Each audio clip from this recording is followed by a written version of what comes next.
Broncos country. This is the Broncos post game show.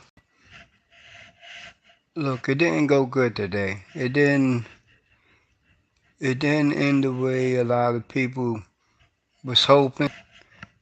But in my eyes, this was still a win-win for the Broncos. And I'll get into that too and tell you why it was also a win-win for the Denver Broncos as I get later on in the show.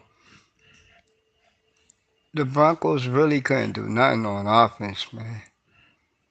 It's like every time you turned around, Max Crosby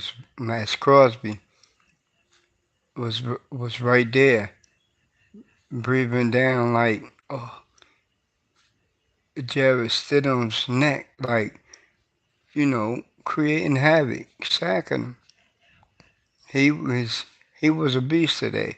Mike McGlinchey was out, so it Cam Fleming at right tackle.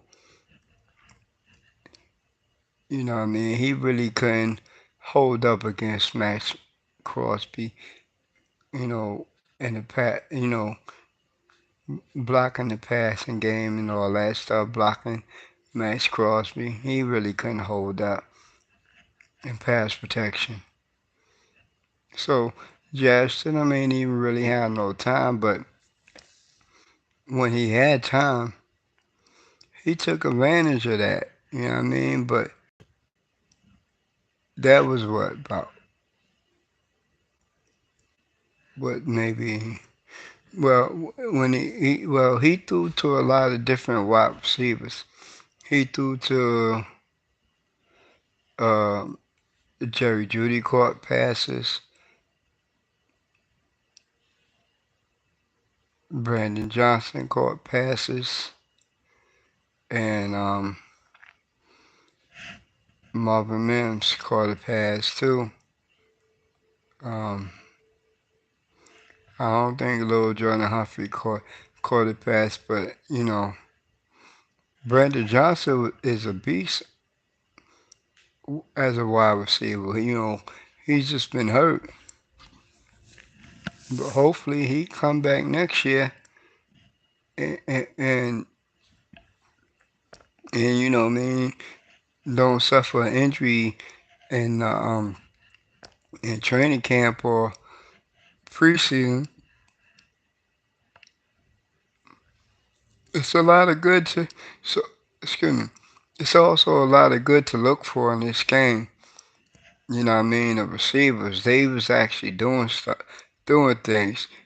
And Jerry Judy actually showed why he was a high pick in the draft. You know what I mean? Because he was actually doing stuff today. And that was the difference between Jared Stidham and Russell. Jared Stidham, he was throwing the ball down the middle of the field and all that other stuff. So I mean, he was able to do that. Russ is not able to do that because he barely could see over the offensive line. But no knock on Russell. Russell's my dude. So,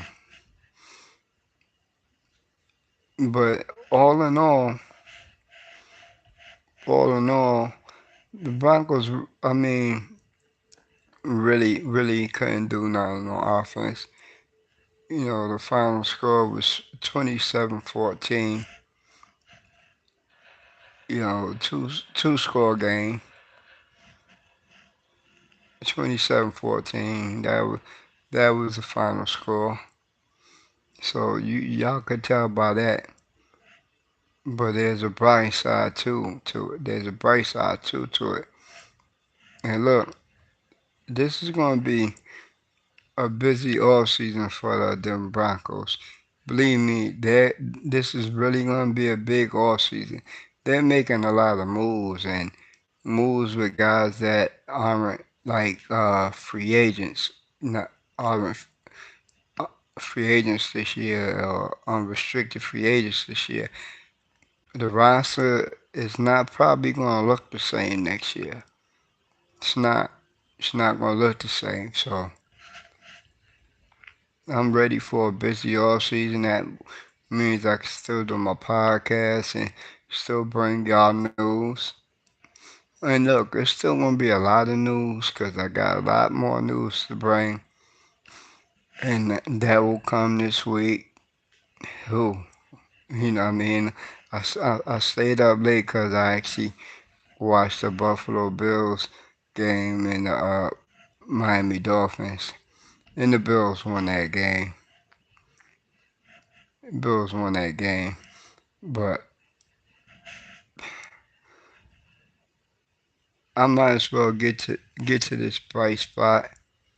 But that was what I was saying in the beginning. In the beginning, the offense really couldn't move. The run game, they really couldn't get none out the run game.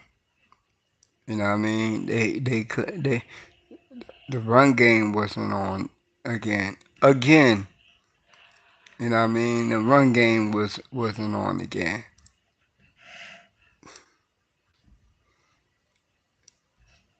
So you gotta figure that room is gonna look a lot different.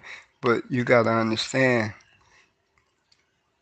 what I mean, Javante Williams, he came back from a ACL injury and other injuries at that too going on with that.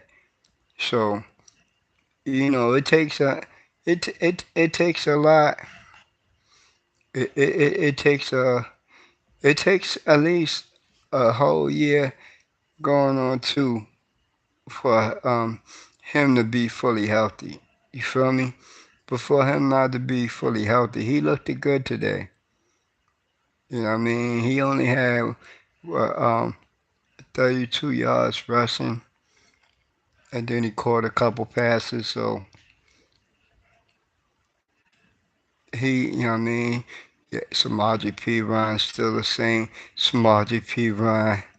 It's like, you know, you gotta get Samaje. They gotta get Samaje P. Ryan more touches. They got to get him more touches. I swear they do because right now he's the best back. Jaleel McLaughlin, he was doing his thing, but then he left the game with a concussion. So, but it's the end of the year, right? So they gonna heal up good, take care of themselves, follow up with the doctors or the trainers, however however the plan is laid out for them when they get back to Dove Valley tomorrow. And tomorrow's the day that they clean out their lockers. You know what I mean, and all that other stuff. So wow, wow. But the good news is, and a lot of people, a lot of analysts, a lot of people with Broncos podcasts are saying that it's better if the Broncos lose than if they win. And I say that because the good news is, look, the Broncos move up from, I think they was picking 14th. Now they move up to the 12th pick. They got the 12th overall pick in the draft. The draft order is set. Now they're in a position to draft their quarterback of the future.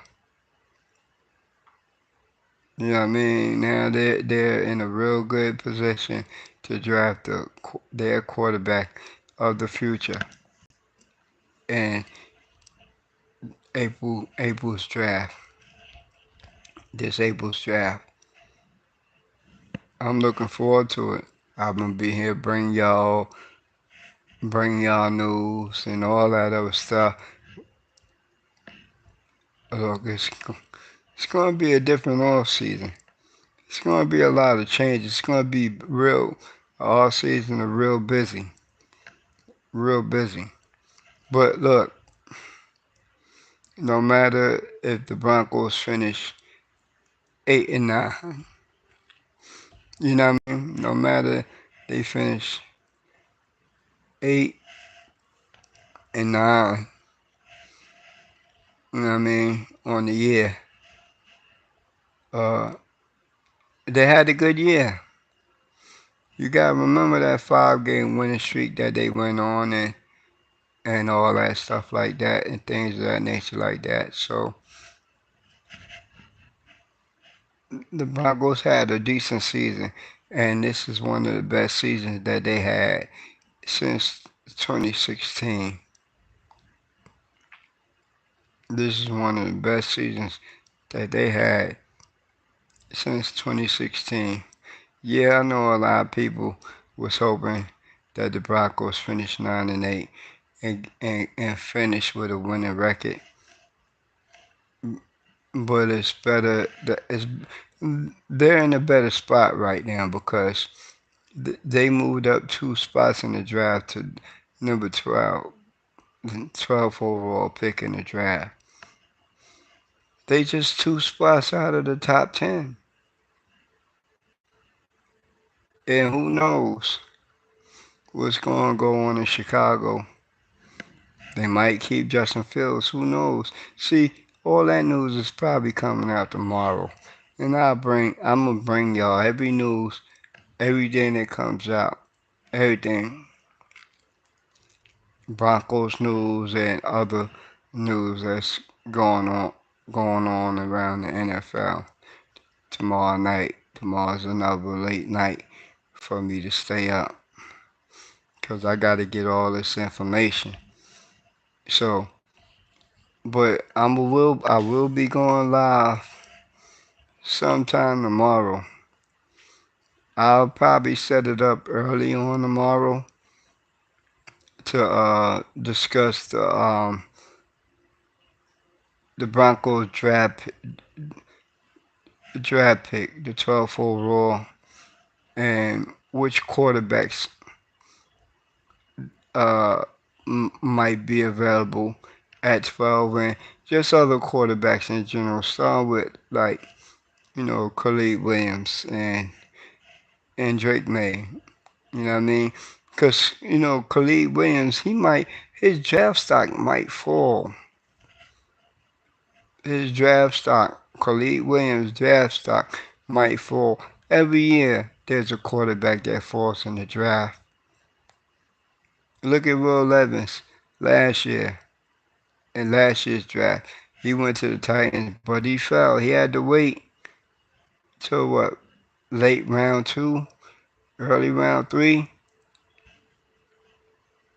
So it's going to be quarterbacks that's going to be falling in the draft again this year, this April. So and that's the news that I'm gonna bring y'all tomorrow in depth tomorrow, and then I'm gonna do a mock draft tonight. I'll post it on my page, so please view it, like it, and comment, and tell me what y'all like about it and y'all thoughts. I will be posting a mock draft today. I said tonight, right? It's today's the 8th already, so I will be doing a mock draft today. So y'all just like and leave your questions. It don't even have to be pertaining to my mock draft. Tell me what y'all want to see me do. You know what I mean? Tell me what news y'all want me to bring y'all more. You know, things of that nature like that. You know what I mean? So you're gonna going to end this draft like this, like we always do, with the Maha salute, and go Broncos.